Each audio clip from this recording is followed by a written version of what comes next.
Good morning students, welcome to the online classes of City Women's College, and here in this video today we will understand the concept of first, second and third language and what are the aims and objectives of teaching language first and second language. ठीक है, अच्छा, अब हम बात करते हैं पहले language की, उसके मीनिंग की. आपने इससे पहले पढ़ा भी है that language is basically the source of our communication, it is the medium by which we communicate. देखिए, बात करने के लिए हमें किसी न किसी भाषा की ज़रूरत पड़ती है. वो भाषा कोई भी हो सकती है. It can be Hindi, English, Sanskrit, Urdu, French, Spanish, any language. ठीक है, आपको भाषा जो है उसकी ज़रूरत पड़ती है बात करने के लिए. ठीक है, because it is the language which provides you with the words and with the sentences जहाँ पर आप बात कर सकते हो. ठीक है, तो कम्युनिकेशन हमारा एक जो है वो प्रोसेस है जो लैंग्वेज के ही थ्रू पॉसिबल है. लैंग्वेज यहाँ पर एक मीडियम, एक ज़रिए की तरह, एक माध्यम की तरह काम कर रहा है जो हमें बात करने में या कम्युनिकेट करने में हेल्प करने वाला है. ठीक है, अब लैंग्वेज में भी we have 3 parts, first, second and third language. Now one by one we will understand कि आखिर ये फर्स्ट, सेकेंड, थर्ड लैंग्वेज है क्या, and then we will understand कि किसी भी भाषा को फर्स्ट या सेकेंड लैंग्वेज के रूप में पढ़ाने के पीछे क्या उद्देश्य हैं या क्या एम्स और ऑब्जेक्टिव्स हैं. ठीक है, so first of all let us see what is the meaning of first language. भाषा को जब आप एक प्रथम भाषा के तौर पे जब पढ़ाते हो, see first language refers to the language which is your mother tongue और your regional language.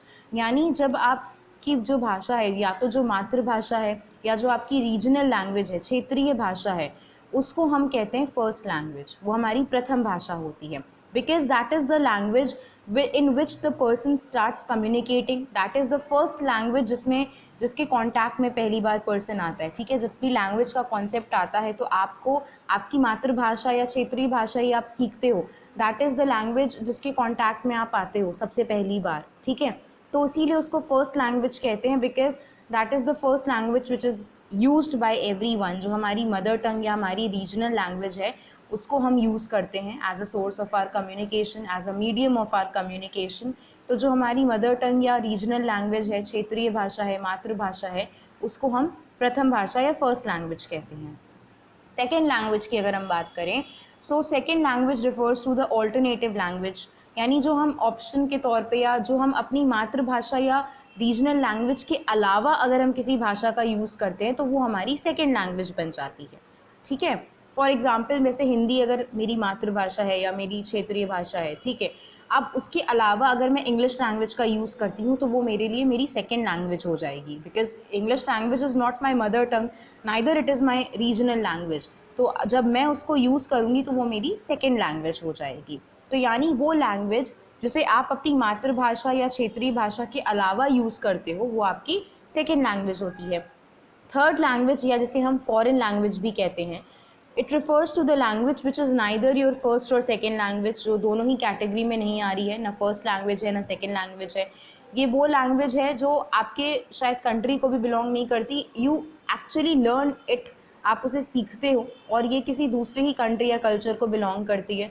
For example you can see that in today's school French और जर्मन जो है वो सिखाई जाती है. There is a lot of scope of these two languages. तो ये फॉरेन लैंग्वेज है या थर्ड लैंग्वेज है जो सिखाई जाती है. ठीक है, now the motive behind learning these languages is, ये जो ये अलग अलग भाषाएं जो हैं इनको पढ़ने समझने का जो एम या मोटिव है वो यही है to make the person multi linguistic.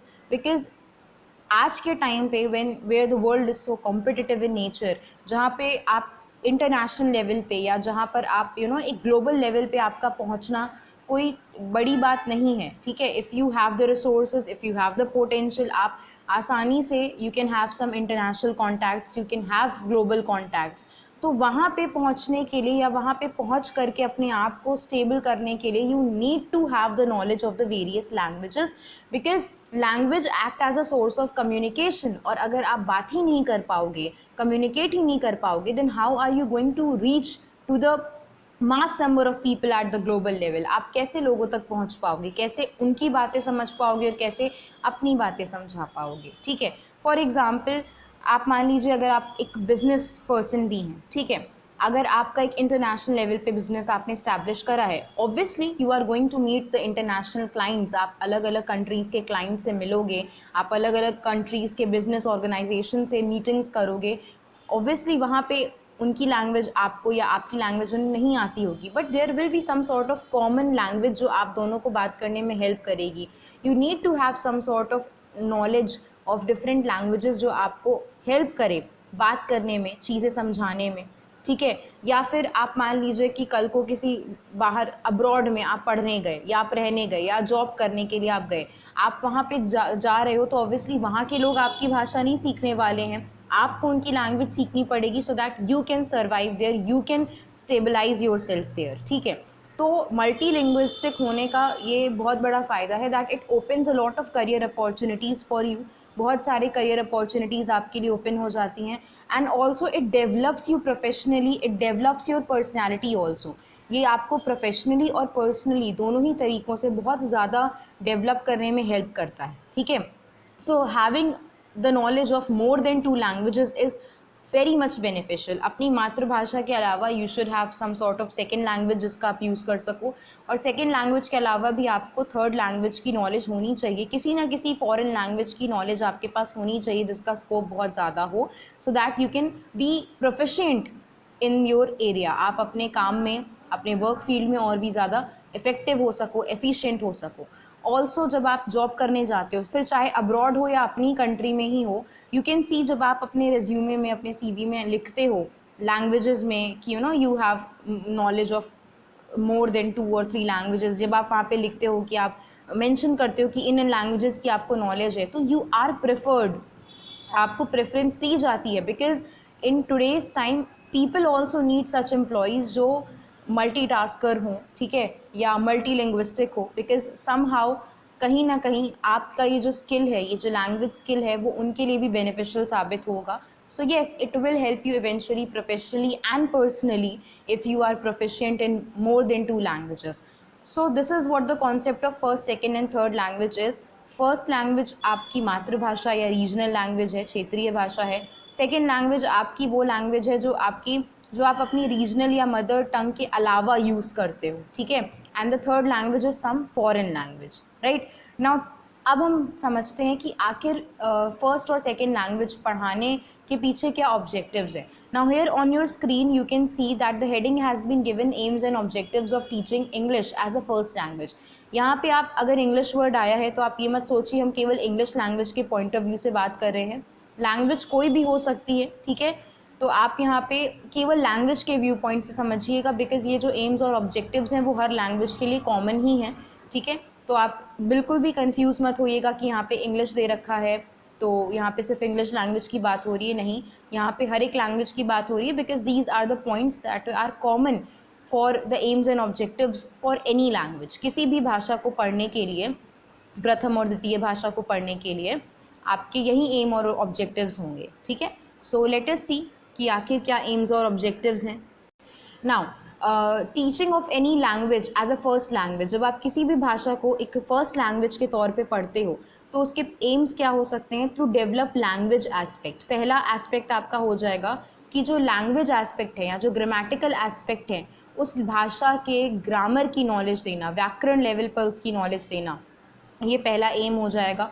क्योंकि किसी भी लैंग्वेज को समझने के लिए आपको उसका ग्रामेटिकल स्ट्रक्चर पता होना चाहिए, उस लैंग्वेज की, उस भाषा के व्याकरण के नियम आपको पता होने चाहिए, ठीक है। तो यहाँ पे देखिए क्या लिखा है कि the aims and objectives of teaching of English as a first language is focused on developing language aspects which includes words, sentences, paragraphs, pronunciation, spelling and grammar। जब आप किसी भी लैंग्वेज को एज अ फर्स्ट लैंग्वेज पढ़ते हो तो उसमें उसके लैंग्वेज एस्पेक्ट्स को समझने का मतलब है कि उस भाषा में जो भी वर्ड्स हैं, जो सेंटेंसेस हैं, उनको समझना, पैराग्राफ्स को समझना, उनको पढ़ पाना, प्रोनाउंसिएशन पे ध्यान देना क्योंकि हर एक वर्ड का प्रोनाउंसिएशन अलग होता है, स्पेलिंग्स और ग्रामर की नॉलेज होना, ये सारी चीज़ें आपके लैंग्वेज एस्पेक्ट्स में आ जाएंगी, ठीक है। Second, we have to develop the literary aspect. अब ऑब्वियसली आप कोई भी लैंग्वेज पढ़ोगे तो उसकी कुछ साहित्यिक शैली भी होगी, लिटरेरी एस्पेक्ट्स भी होंगे। तो द टीचिंग ऑफ इंग्लिश और any language is focused on developing literary aspects among language learners. किसी भी भाषा को समझने के लिए उसके साहित्य की भी नॉलेज होनी चाहिए, because when you are into the literature of any language, जब आप किसी भी भाषा के साहित्य को या उसके लिटरेचर को समझते हो तो आप और भी ज़्यादा अच्छे से उस लैंग्वेज को समझ पाते हो, because you get insight into the various words and sentences. आपको अलग अलग शब्दों के बारे में, पैराग्राफ्स के बारे में पता चल पाता है, ठीक है, किस वर्ड को किस सिचुएशन में यूज़ कर सकते हैं, सारी चीज़ें आपको पता चलती हैं। जब आप लिटरेचर में किसी उस लैंग्वेज में पोएम्स को या स्टोरीज़ को पढ़ते हो तो और भी ज़्यादा आपको अच्छे एक्सपीरियंसेस होते हैं in the language learning. The literary aspect includes the expression of ideas, feelings and experiences. आप किस तरीके से अपने आइडियाज़ को एक्सप्रेस कर पाओगे, अपनी फीलिंग्स को, अपने एक्सपीरियंसेस को बता पाओगे, इन सारी चीज़ों के लिए लिटरेरी एस्पेक्ट को समझना बहुत ज़्यादा इम्पॉर्टेंट हो जाता है। नाउ थर्ड एम है टू डेवलप लैंग्वेज स्किल्स। अगर हम लैंग्वेज स्किल्स की बात करें तो लैंग्वेज स्किल्स हमने पढ़ी भी थी कि 4 मेन लैंग्वेज स्किल्स हैं, reading, writing, speaking and listening, ठीक है। पढ़ना, लिखना, सुनना, बोलना, ये आपके जो हैं 4 लैंग्वेज स्किल्स हैं। और these 4 language skills are very much important in order to understand any language. किसी भी भाषा को अगर आपको सीखना है, समझना है, तो ये 4 भाषा कौशल जो दे रखे हैं इनके बारे में नॉलेज होना बहुत ज़्यादा इम्पॉर्टेंट है।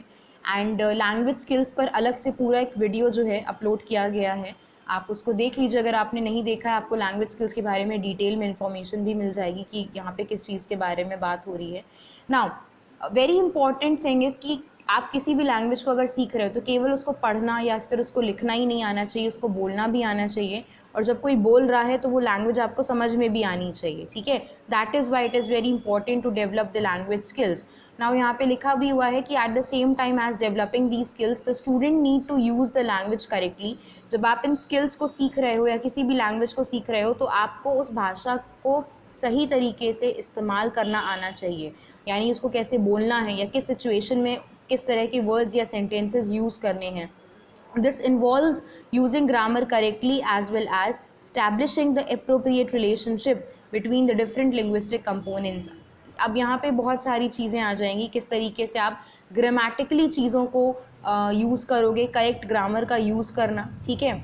और अलग अलग लिंग्विस्टिक मतलब लैंग्वेज कंपोनेंट्स के बीच में रिलेशनशिप स्टैब्लिश करना, सही से बोलना, प्रोनाउंसिएट अच्छे से करना, all these things are to be kept in mind. So that is why it is very important to develop the language skills, क्योंकि तभी आप जब आप ढंग से पढ़ पाओगे, लिख पाओगे, सुन पाओगे, बोल पाओगे, तब आप बाकी की चीज़ें भी बहुत ही नेचुरली और अच्छे से कर पाओगे। Then we have the fourth aim, that is the to develop cognitive aspect. Cognitive aspect का मतलब यहाँ पे हो जाएगा students personal, intellectual and professional growth.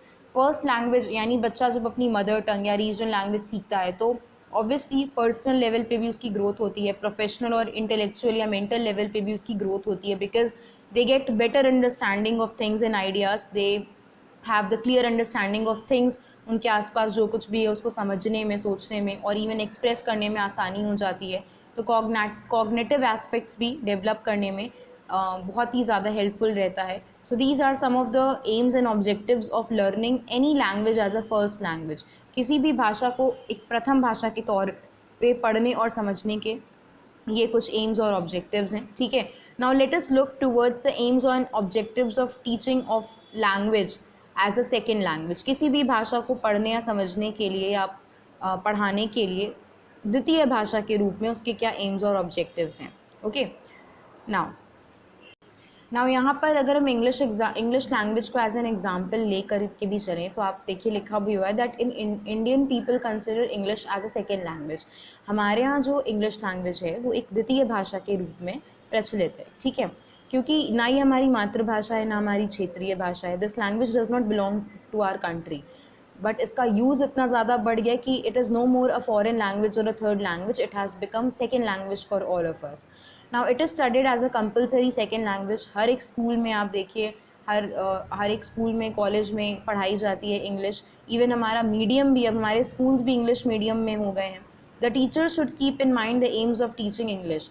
अब again I am reminding you that here we are taking English as an example. आप ये मत सोचिएगा फिर कि मतलब यहाँ पे इंग्लिश की बात हो रही है, हम किसी भी लैंग्वेज की यहाँ पे बात कर रहे हैं, because the points will be common same for all the languages, ठीक है। हम ये मान के चलिए that we are taking English as an example over here. तो जब भी आप कोई भी लैंग्वेज पढ़ा रहे हो, फॉर एग्जांपल इंग्लिश पढ़ा रहे हो, तो कुछ एम्स और ऑब्जेक्टिव आपके दिमाग में होने चाहिए, because these aims and objectives will actually help you to teach effectively. आपको पढ़ाने में न केवल अच्छे से ये हेल्प करेंगे, बल्कि जो लैंग्वेज रिलेटेड गोल्स हैं वो भी अचीव करने में आपको हेल्पफुल रहेंगे। तो यहाँ पे कुछ आपको ऑब्जेक्टिव्स दे रखे हैं, वन बाय वन उसे समझते हैं। Now the first point is same जो कि फर्स्ट लैंग्वेज में भी हमने पढ़ा था, कि to enable learners to acquire basic language skills. Language आपकी चाहे फर्स्ट हो, सेकंड हो, थर्ड हो, लैंग्वेज स्किल्स आपको सीखना ही पड़ेगा in order to get proficient in that language. उस भाषा को सीखने और समझने के लिए आपको लैंग्वेज स्किल्स के बारे में तो नॉलेज होनी ही चाहिए। Learning, speaking, reading and writing, LSRW, ठीक है, इनके बारे में, इन 4 फैक्टर्स के बारे में आपको पता होना चाहिए, ठीक है, क्योंकि आपको अगर कोई भी भाषा सीखनी है तो लैंग्वेज स्किल्स आपको डेवलप करनी पड़ेंगी। अगर आप कोई लैंग्वेज बोल पाते हो तो आपको उसको सुनना आना चाहिए, बिकॉज जब आप सुनोगे it will show that you are able to understand. अगर आप सुन पा रहे हो, बोल पा रहे हो, तो ऑब्वियसली आपको वो लैंग्वेज पढ़ना भी आना चाहिए, कि अगर आपको उस भाषा में कुछ दे दिया गया तो आप पढ़ सको, आप लिख भी सको। जैसे कई बार क्या होता है कि for example we can see a lot of people who are able to speak English but they won't be able to read it out, पढ़ नहीं पाएंगे, बोल तो लेंगे या वर्ड्स गलत पढ़ेंगे, ठीक है, या फिर लिख नहीं पाएंगे प्रॉपरली या फ्लुएंटली। तो ये सारी प्रॉब्लम आ जाती हैं, और अगर इनमें से कोई भी एक प्रॉब्लम आ रही है तो ऑब्वियसली आपकी लैंग्वेज स्किल्स वेल डेवलप्ड नहीं है, and you need to develop them. Second is to enable the students to listen language with proper understanding. Okay, I will be using the word language instead of English. जहाँ जहाँ English दे रखा है वहाँ मैं language word use करूँगी, सो that you can get the clear picture. To enable the students to listen language with proper understanding, किसी भी भाषा को जब बच्चा सुने, स्पेशली जो उसकी टारगेट लैंग्वेज है जिसको वो सीख रहा है, तो एक प्रॉपर अंडरस्टैंडिंग के साथ वो समझ सके, सुन सके, ठीक है। यहाँ पे लिसनिंग एबिलिटी डेवलप करने पे फोकस किया गया है। To enable learners to write comprehensible in English with accuracy and fluency, आप अच्छे से किसी भी लैंग्वेज को लिख सको, you can comprehend the meaning of the written text in that specific language. आप पूरी एक्यूरेसी के साथ, पूरे करेक्टनेस के साथ और फ्लुएंसी के साथ उस लैंग्वेज को लिख सको, पढ़ सको, समझ सको। This is what also the aim और objective is of second language. Then to enable learners to acquire knowledge of the elements of language, that is pronunciation, vocabulary। किसी भी टारगेट लैंग्वेज को अगर आप पढ़ रहे हो तो उसके कुछ एलिमेंट्स हैं, फॉर एग्जांपल उसमें जो वर्ड्स होंगे उस लैंग्वेज के, उनके प्रोनाउंसिएशन को ढंग से समझना, हर एक वर्ड को करेक्टली प्रोनाउंस करना, वोकैबुलरी को देखना, अलग अलग वर्ड्स की नॉलेज होना, all these things should be there in the person, ठीक है। To enable the students to speak language correctly, किसी भी भाषा को, टारगेट लैंग्वेज को जब आप सीख रहे हो तो उसको आप ढंग से बोल पाओ। It means that producing sounds with proper stress and intonation. जब आप कोई भी वर्ड प्रोनाउंस करते हो तो आप खुद महसूस करते हो कि आपको जब भी कोई आप वर्ड बोलते हो तो कहीं किसी किसी वर्ड पे आपको बहुत ज़्यादा प्रेशर देना पड़ता है, ठीक है, या कुछ वर्ड्स होते हैं जो स्मूथली वन फ्लो में आप बोल देते हो। तो प्रोनाउंसिएशन जो है वो बहुत मैटर करता है, कब कितना स्ट्रेस देना है, कितना ज़ोर देना है, क्या आपका वॉइस लेवल होगा, all these things need to be very much clear while having the knowledge of the language. तो इसीलिए यहाँ पे बच्चों के लिए ये भी कहा जा रहा है कि वो लैंग्वेज उन्हें ढंग से बोलना आना चाहिए, ठीक है। Next we have to enable the students to read language and comprehend and interpret the text. आप उस टारगेट लैंग्वेज को अपनी ढंग से पढ़ पाओ, उसके मीनिंग को समझ पाओ। अब ऐसा नहीं कि आपको पढ़ना तो आ रहा है बट आप समझ ही नहीं पा रहे उसमें लिखा क्या है, आपको यही नहीं पता कि उन वर्ड्स का मीनिंग क्या है, तो ये ठीक नहीं है, ठीक है। तो you need to not only read that language, बल्कि उस चीज़ को आप समझ भी पाओ, ये भी इम्पॉर्टेंट है। To enable the students to acquire knowledge of the elements of English और ऑफ एनी लैंग्वेज, किसी भी लैंग्वेज के जो वेरियस एलिमेंट्स हैं, चाहे वो ग्रामेटिकल एलिमेंट्स हों या लिटरेरी एलिमेंट्स हों, उनको सीखना, समझना, उनकी नॉलेज रखना, ठीक है। To develop knowledge and understanding of grammar, यानी जो लैंग्वेज एस्पेक्ट हमने ऊपर अभी समझे थे फर्स्ट लैंग्वेज में, किसी भी लैंग्वेज के जो ग्रामेटिकल एस्पेक्ट है उसके बारे में नॉलेज रखना, उसकी अंडरस्टैंडिंग समझना, ठीक है। जैसे for example let me give you an example और इलस्ट्रेशन। सी, जैसे इंग्लिश में हमने बोला ही किल्ड अ स्नेक, और हिंदी में मैंने इसी सेंटेंस को बोला उसने सांप को मारा। अब इन द इंग्लिश लैंग्वेज जब हमने सेंटेंस बोला he killed a snake, killed that is your verb, वो आपका पहले आया, स्नेक जो कि ऑब्जेक्ट है वो बाद में आया। हिंदी लैंग्वेज में आपने जब इस वर्ड को, इस सेंटेंस को ट्रांसलेट करा, आपने बोला उसने सांप को मारा।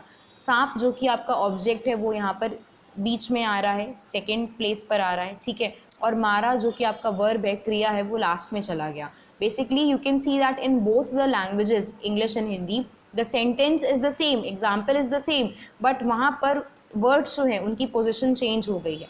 क्यों? Because there are certain grammatical rules which are different in both the languages. जो ग्रामेटिकल रूल्स हैं, व्याकरण के जो नियम हैं, वो दोनों ही लैंग्वेजेस में अलग अलग हैं, इसलिए वो इंटरचेंज हुआ वहाँ पे। तो इसीलिए आपको हर एक लैंग्वेज के ग्रामर की नॉलेज होनी चाहिए, because every language has their own set of rules to understand the meaning of English passage. किसी भी लैंग्वेज में अगर कोई पैसेज दे रखा है, फॉर एग्जांपल इंग्लिश लैंग्वेज अगर हमारी टारगेट लैंग्वेज है और कोई पैराग्राफ या कोई पैसेज दे रखा है, तो आप उसको समझ सको, उसको पढ़ सको। जैसे फॉर एग्जांपल यहीं पर अगर आपकी स्क्रीन पर you have been given these points जो कि इंग्लिश में ही लिखे हैं, if you are able to read them, if you are able to speak them and if you are able to understand them, तो आपको, yes, you do have the knowledge of the second language. Also I am speaking in English language, and if you are able to understand what I am saying or what I am speaking, then obviously you have the listening or understanding ability also. तो आपकी जो language skills हैं, आप कह सकते हो that yes second language जो आपकी इंग्लिश लैंग्वेज है उसमें प्रोफिशिएंट है या सही है। Then to develop interest in reading the passages or the literary part of any language, किसी भी भाषा का जो साहित्यिक पोर्शन है या लिटरेरी एस्पेक्ट है उसमें इंटरेस्ट डेवलप करना, उसके लिए बच्चों में रुझान पैदा करना, ताकि बच्चे उस लैंग्वेज की, उस भाषा के साहित्य को न केवल पढ़ें, समझें, उसमें इन्वॉल्व भी हों। एंड व्हेन यू क्रिएट और generate interest in the students for the literature aspect, आप देखिए बहुत से बच्चों की जो खुद के उनके टैलेंट हैं, for example many students, there will be many students जिनको लिखना भी पसंद होगा। जो बच्चे होंगे हो सकता है वो कुछ कविताएं लिखते हों, स्टोरीज लिखते हों। So when you generate as a teacher, when you help them in generating the interest for the literature, तो आप कहीं ना कहीं उनके उस पोटेंशियल या उनके उस टैलेंट को या उनकी उस हॉबी को भी डेवलप करने में हेल्प कर रहे हो। बिकॉज जब बच्चा लिटरेचर पढ़ता है, अलग अलग पोएम, स्टोरीज और अलग अलग चीज़ें पढ़ता है जो अलग अलग राइटर्स ने लिखी हैं on various situations, on various purposes, बच्चे की अंडरस्टैंडिंग लेवल जो है वो न केवल डेवलप होता है बल्कि उसका चीज़ों को लेकर के पर्सपेक्टिव भी ब्रॉड होता है, और वो चीज़ें आपको उसके काम में, उसके एक्शंस में भी देखने को मिलेंगी।